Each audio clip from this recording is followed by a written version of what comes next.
ترک ڈی خان اور F are ایریس کے ساتھ بارڈر شیئر کرتا ہے۔ آج سے تقریباً 2-2.5 سال قبل کوئی 30-40 ملیٹنٹس جو ہیں وہ ہمارے ضلع میں آئے، اور اس وقت آئے جب وہاں گیس دریافت ہوئی اور گیس جو ہے سیدھی پائپ لائن بچھائی گئی، پنجاب کو دے دی گئی۔ پنجاب کو دینے پہ کوئی اعتراض نہیں ہے، ہمارا ملک ہے، لیکن ہمارے حلقے میں کسی ایک کنیکشن جو ہے وہ نہیں دیا گیا۔ وہ 30 ملیٹنٹس کے پیچھے 6-7 ہزار فوج آ گئی، اسکولوں، کالجوں، ہر جگہ پہ قبضہ جما لیا۔ وہ 30 ملیٹنٹ جو ہیں بڑھتے بڑھتے کوئی 150 ہو گئے، اور فوج جو ہے وہ 10,000 ہو گئی۔ اب 2-2.5 سالوں سے صورتحال یہ ہے، کل مجھے ویڈیو کلپس آئی ہیں، میرے حلقے کے روڈوں پہ ملیٹنٹ نے ناکے لگائے ہوتے ہیں، اور 2.5 سالوں سے امن کا کوئی حل ہمیں نظر نہیں آ رہا ہے۔ شام کا اندھیرا پھیلنے سے قبل ہی لوگ گھروں میں گھس جاتے ہیں۔ خود میں جب اپنے حلقے میں جاتا ہوں تو یا تو پولیس کی آرمڈ کاریں آ جاتی ہیں، یا میں اپنی بلٹ پروف میں ٹریول کرتا ہوں اور بہت سارے مسلح لوگوں کی میت میں جاتا ہوں۔ ساری رات ہم پہرے دیتے ہیں کہ کوئی اٹیک نہ کر لے۔ کوئی حل نہیں ہے۔ 2.5 سال سے تقریباً 70 لوگ اس میں فوجی اور پولیس والے شہید ہوئے ہیں۔ ملیٹنٹس کی جو ہلاکتیں ہیں وہ اس مقابلے میں کوئی 8 سے 10 ہوں گی۔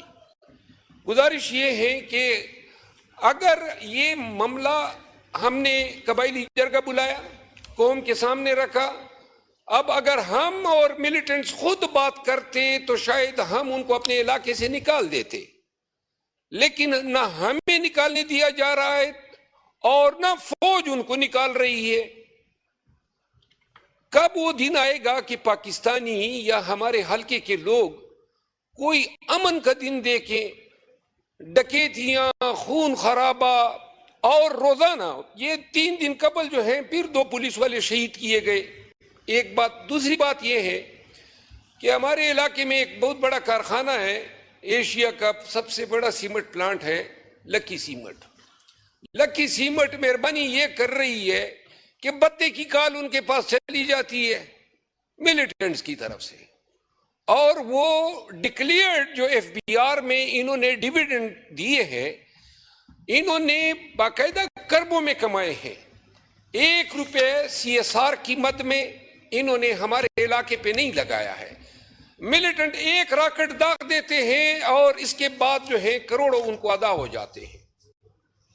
میری گزارش یہ ہے وزارت ڈیفنس کے وساطت سے، اگر یہ میرا جو حلقہ ہے بالکل تباہی کا، سڑکیں ٹوٹی ہے، امن نہیں ہے، بے روزگاری ہے، زمین نے ہماری بارانی ہے، اگر مہربانی فرما کے یا تو فوج خود ملیٹنٹس کے ساتھ بیٹھ کے اس مسئلے کا حل کر لیں، یا پھر یہ مہربانی کر کے اسکول اور کالج خالی کر کے چلے جائیں، ہم خود اس مسئلے کو حل کر سکتے ہیں۔ جی بہت شکریہ جی، آپ کا پوائنٹ آ گیا جی۔ جی انجینئر گل اصغر خان صاحب جی عطا صاحب، رسپیکٹ ایک تو وکیل بھی ہیں، دوسرا جج بھی رہے ہیں، تو میں صرف ان کو یہ گوش گزار کروں گا کہ ہمیں جب ہم لا اینڈ آرڈر کی میٹنگز کرتے ہیں تو ہمیں علی امین خان کی مکمل حمایت حاصل ہوتی ہے، اور اس لا اینڈ آرڈر کے اجلاس کے اندر جتنے بھی اجلاس ہوئے ہیں جس میں چاروں وزراء اعلیٰ شریک تھے، اس میں دہشت گردی کے خاتمے کے لیے، لا اینڈ آرڈر کی مینٹیننس کے لیے سب ایک پیج کے اوپر تھے۔ اور یہ بڑی حوصلہ افزا بات ہے کہ کے پی کے سے بھی جو وزیر اعلیٰ ہیں ان کی طرف سے اس میں ہمیشہ اچھی بات ہوتی ہے۔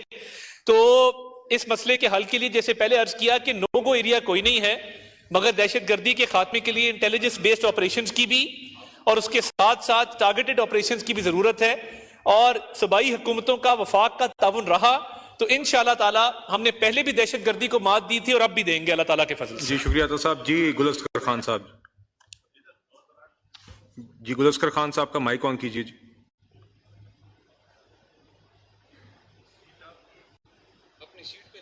اپنی سیٹ پہ چلے جائیے گل اصغر صاحب، ان کی